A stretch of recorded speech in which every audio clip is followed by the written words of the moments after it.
Trina Olsen and Alfonso Wenker, welcome to the Human Capital Innovations Podcast.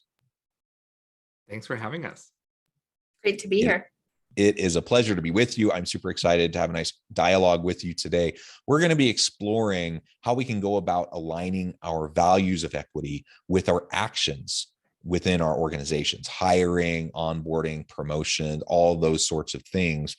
There are so many different ways that these values start to play out. And frankly, a lot of times we're not consistent. Like what we say we want, what we say our values are versus what we actually do consistently over time are not congruent. And that causes all sorts of problems, certainly for marginalized groups and populations who experience inequities in the workplace, but really for everyone. I think nobody is served well when our actions are out of alignment with our stated values.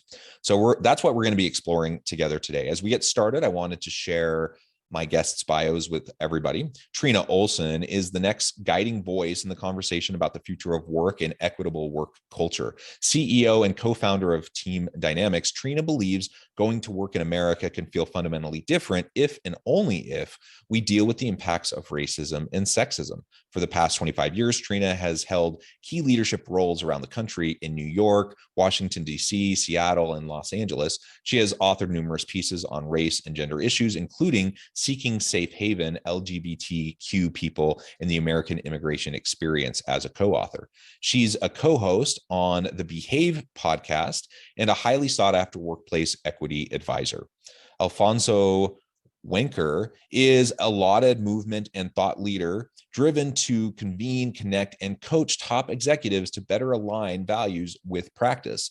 President and co-founder of Team Dynamics, Alfonso is focused on organizing teams to co-create new paradigms for how people can work and lead. As a third-generation Mexican-American, queer Christian man living in Minneapolis, Alfonso consistently gathers and responds to communities calling for racial justice and gender liberation. Before Team Dynamics, Alfonso spent more than a decade in the field of philanthropy, where he worked tirelessly to advance racial and LGBTQ plus justice while creating new opportunities for people of color to break into and lead in the field. Both of you have tremendous backgrounds. It is a pleasure to be with you. Anything else either or both of you would like to share with me and my audience by way of your background or personal context before we dive on into the conversation further? I would just add, because I know this is an audio medium, some things that are true for me and influence how I come to this phase of this work. I just celebrated my 41st birthday. That feels important in this context because I am mid-career. I get to be a big boss right now and get to be listened to. And I got a lot of years left to go. So I'm really motivated by what we can do in what is remaining of my working life. I am also white, and I am currently making my home in South Minneapolis. And I'll just layer on that part of why we want to have this really specific conversation at the intersection of hiring and equity is because we co-authored a book called Hiring Revolution. Hiring Revolution is a guide to disrupt racism and sexism in hiring. So we really wanted to take a look at the hiring process and all of the hand-wringing and all of the sort of late night pacing and all of the, oh shoot, we messed up again conversations that we've been in with folks all across a bunch of different industries and say, it's probably time to start doing things really, really differently when it comes to hiring. Well said. I think you're absolutely right. And I have, again, just focusing on hiring here for a moment and a little bit of my experience. I have seen over and over and over again what I would frame as well-intentioned individuals who I honestly believe they have these values. They want to be free of racism, sexism, bigotry.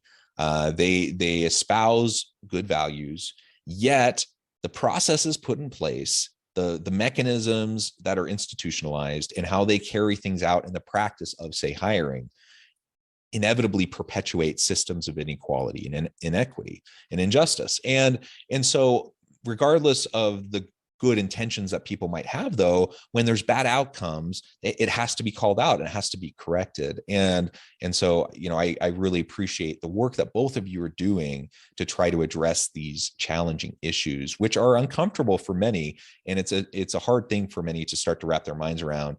And they say, I'm not racist, I'm not sexist, I'm not bigoted. I like people, I love everyone equally. Okay, no, I mean, nobody's questioning whether or not you're overall a good person. But if the systems are in place that perpetuate bad behaviors where those behaviors are incongruent with whatever the values are, it's a problem and it needs to be corrected. I should also state, I think longtime listeners of the podcast know, but I'm a straight, white, cisgender dude.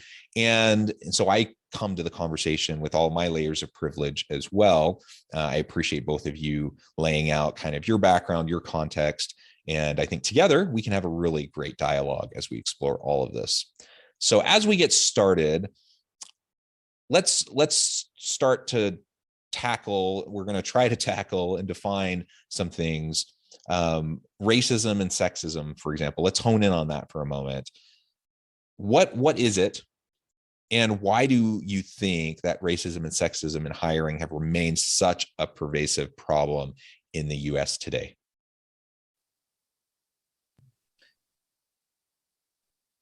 So we could talk all day about what exactly racism and sexism are, but the way that we like to talk about it is the US economy. So the creation of a US economy, or the US as sort of a context, has baked into it a lot of preferences toward whiteness and masculinity. So every system, every structure, every idea, every notion of work and who is most worthy of leading and most worthy of owning and most worthy of making money is oriented around ideas of the white masculine. So that orientation or that situation creates racist and sexist outcomes, meaning we have structures and systems, policies and practices that produce results on purpose for white folks and for men to be most successful. So the issue with hiring is everything we've learned as best practice in hiring is about a design that has said the most desirable leaders who deserve to be paid well, promoted the most, and hired most often are people who emulate whiteness and masculinity. So for a long time, we've all been saying, let's change our values, or let's change our priorities, or let's try a couple of different things. But we're still inside of a process whose origins are rooted in success for only certain kinds of people. And maybe if you could provide an example or two of some of these systemic issues that perpetuate the inequalities. So I think, for example, when we think about the economic system that the US and what many Western cultures are built upon, you referred to it in terms of, really built to privilege masculinity and built to privilege whiteness. Now, that doesn't necessarily mean every white dude out there who benefits from those privileges of the system are racist or sexist, right? But if we're not willing to acknowledge the systemic inequities, and we're not willing to push back on them, then that while I may not be racist, I'm complicit in the perpetuation of the inequities, right? And so that becomes an issue. And then I think of things like one example I'll throw out, and I'd love to hear your thoughts on other examples, either societally or within organizations. We have examples like redlining in the United States, which has created generations of inequality that has been perpetuated, duly based on these policies that seemed fairly innocuous to some people on their inception, but have foundationally created systems of inequality for generations of individuals, people of color, other marginalized populations, right? So what are some other examples that you would point to help people wrap their mind around this idea of systems of inequality? Yeah, I think it's a really good practice to continue to recognize and wrestle with the modern implications, right? Because way too often we talk about systematic oppression as being from the before times or being historic, right? And absolutely, when we talk about cross-generational wealth transfer, we talk about who hasn't had access to go to college, which is currently pay to play, right? We can sort of see the cascading effect, right? But when we look at hiring in particular, there are all of these false truisms and binaries. So the truisms haven't actually been true, and there's way more gray area to the binaries than anybody has ever thought of, right? So if we talk about this zero sum paradigm, where this means that men and white people are going to lose if other people can finally meet their Maslow's hierarchy of needs, that's not true, right? We're just conflating or believing that there's not enough to go around. And then this idea that we have in the US really posited with great consistency and backed up by propaganda that the US is a meritocracy, when in fact that hasn't yet been true, right? So that might be a goal we have. And as you were talking to just set up the conversation today, we know there's this huge gap between aspiration and actuality. So right now, the fact that our identities are predictable. So one of the reasons Alfonso and I founded a business together is I was starting to get really irritated that men I love younger than me were starting to get paid more than me. And I met with a mentor, and she said, the only way I know for women to get paid appropriately is to pay themselves, right? Is to work for themselves. And I was like, oh, it's happening to me. Like, oh, here it is, right? And so in the first part of Hiring Revolution, and we talk about this research all the time in our work at Team Dynamics with our clients around the country, the modern day research is stunning, right? So right now, if we think about pay, promotion, and hiring, those three just sort of areas, we are abysmally out of line with our stated values. So right now, for example, in the US, modern research tells us that if you are a person of color, you are twice as likely to be passed over at the resume level, even if your qualifications are identical to a white person, because somebody subconsciously or consciously is telling themselves the story that you are less than because you are a person of color. So that's right now, right? So another stat that really has been sticking with Alfonso and I is when you combine race and gender with class. So here in the US, all three of those things are inextricably linked. You cannot pull them apart and talk about them as separate because they're not. The research we stumbled upon when we were putting the book together was that right now, Latinx women will not be paid on par with white men until the year 2224. That is 8 generations from now. The three of us are going to be long gone by then, right? And so when we looked at this like pace of change, the only way to describe it is glacial. So what are we going to do to make sure that we're not just pretending like things are quote unquote getting better in the background, but we are making significant change while we are in leadership positions in the workforce, so that identity will no longer be an accurate predictive factor of who is and isn't given an opportunity to do their best work. Yeah, anything, very well said, Trina. Anything you want to add to that, Alfonso? Okay, good. So we have these systems perpetuating inequities, and we have this disconnect, this imbalance, and this disconnect between espoused aspirational values and the actual behaviors. Something I was starting to say a few minutes ago, I can share now. Just an example that I've seen recently. I have done some work with one particular organization, and they have a lot of gender inequities. And they have a lot of really good espoused values. They're saying the right things. They're saying, these are things that are important to them that they want to fix. It's part of why they were working with me. And so they're trying to understand why, they have like 95% of this particular area of the organization are men. Why are there no women there? What can they do about it? How can they break down these barriers and have more women and people of color, as part of their workforce? Good goals. And then they have some job postings, and they're going through the hiring process, and they have one particular position for a really highly skilled, highly educated position, and they're going through the process. And I'm kind of evaluating this. I'm observing, and I'm providing feedback on what they're doing. And it turns out their hiring committee has determined that there isn't a single woman that they think is deserving to interview.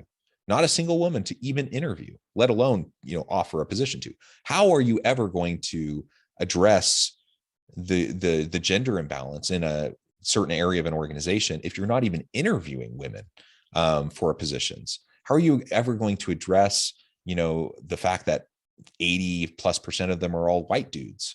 If you can't start to actually try to interview people of difference from different backgrounds. And I challenge them on it, and they're like, well, I know it looks bad, but gender really has nothing to do with it. These are the requirements for the job. These are the skills we need. These are, this is the criteria. And there just weren't any women that fit those criteria. And so that's why we're only interviewing men. And of course, I have to push back on that. I'm like, okay, well, let's take a look at your criteria. Let's take a look at what you're privileging in terms of qualifications and why you're putting emphasis on certain things rather than other things, right? And only through going through that process, and somewhat of a painful process for them, because it started to uncover some unconscious biases and those sorts of things, were they able to start to recognize that, yes, they're perpetuating systems of inequality. And it's not blatant, purposeful, like they weren't trying to set out to be sexist pricks, but the way they were going through the process was essentially assuring that kind of an outcome, right? So that's something that I've just seen very recently. And this was with an organization that was mindful of the issue, mindful of the problem, trying to proactively take steps to correct it. And it was still that pervasive, right? Yeah, I don't think we know. And in our book, Hiring Revolution, we talk a lot about the fact that so much of how we do hiring is rooted in a limited notion of who a leader is, or who the kind of person who does this job is. So we get stuck in imagining only specific kinds of people. So I am a man who is the president of a company. I know other men who are presidents of a company that are similarly sized or situated. And when I think about who is a president of a company, when I'm really, really honest, when I close my eyes and someone says president of a company, effectively, I flash before my own eyes. So when I say to any of you listening, close your eyes, and I'm going to say attorney, firefighter, doctor, parent, helper, artist. I hope you didn't close your eyes if you're driving. We all imagined a kind of person. And if you want to say, no, Alfonso, I didn't imagine anybody, you're lying to me. You have a notion of what kinds of people fill different kinds of roles, even if that notion feels really far away from anything you would ever say out loud in public to another person. Even if it feels really far away from your strategies, we all have a notion of who that leader is. And lately, increasingly, and we don't say it this way, but I'm feeling like one of the number one problems with the way that people begin their hiring process is they begin with a list of qualifications and a job description. And if that's where you're starting, it's a foregone conclusion that you're going to replicate the identity groups that already lead on this team. We have to go way upstream and have a very beginning conversation, a very hard and uncomfortable conversation that is, when I close my eyes and tell my God's honest truth about who I imagine more of me. Or I imagine more of who's here. So let's start from the premise that most of us around this table are probably imagining more of what's already here. We don't have to feel good about it, but if we can't just talk about it, we're just going to replicate that process. The second piece is you talk about qualifications. In Hiring Revolution, Trina and I write extensively about dispensing with qualifications as a notion. Oftentimes we're working from boilerplate. We're working from years, if not decades old laundry lists, where if we were to actually go bullet point by bullet point, we can't tell you why some of those things have made their way onto the list.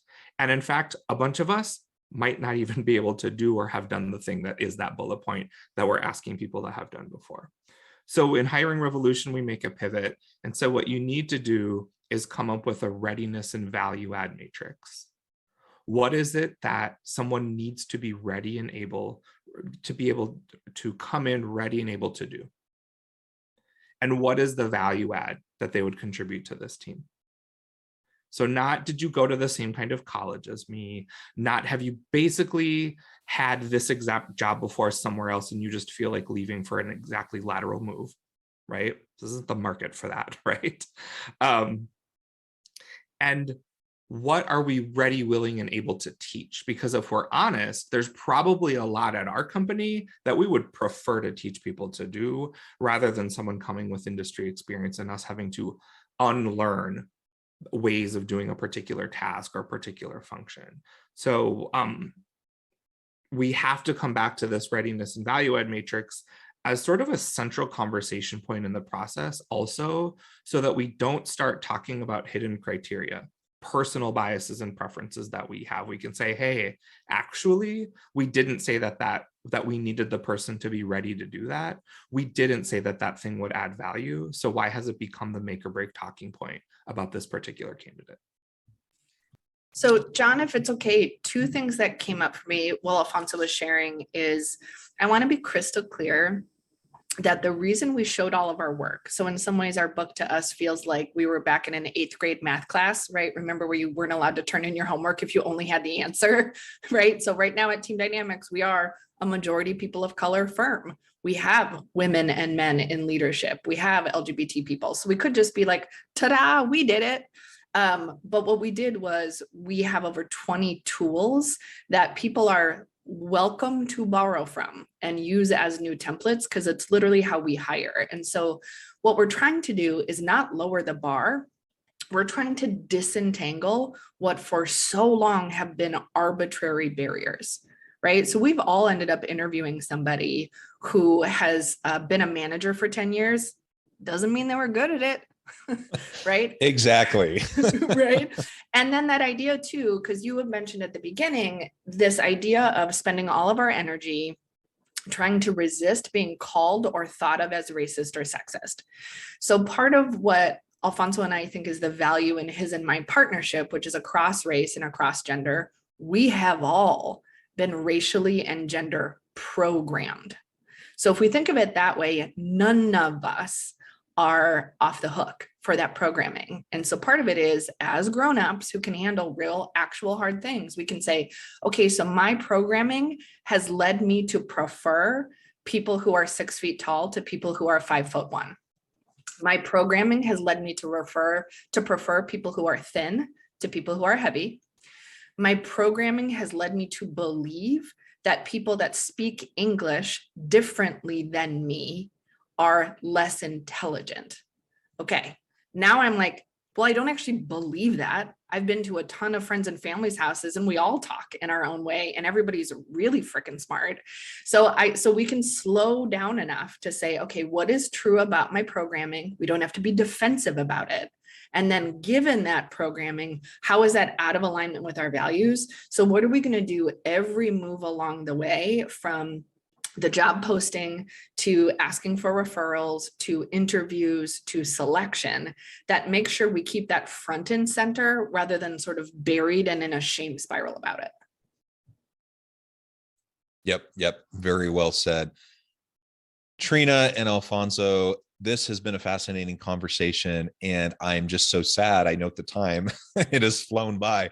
We've only scratched the surface. I really would like to invite you back so we could continue the conversation, because there's so much more that needs to be said, so much more for us to think about as we're trying to do better to align our values with our organizational practices and the behaviors that manifest as we go throughout the work that we do.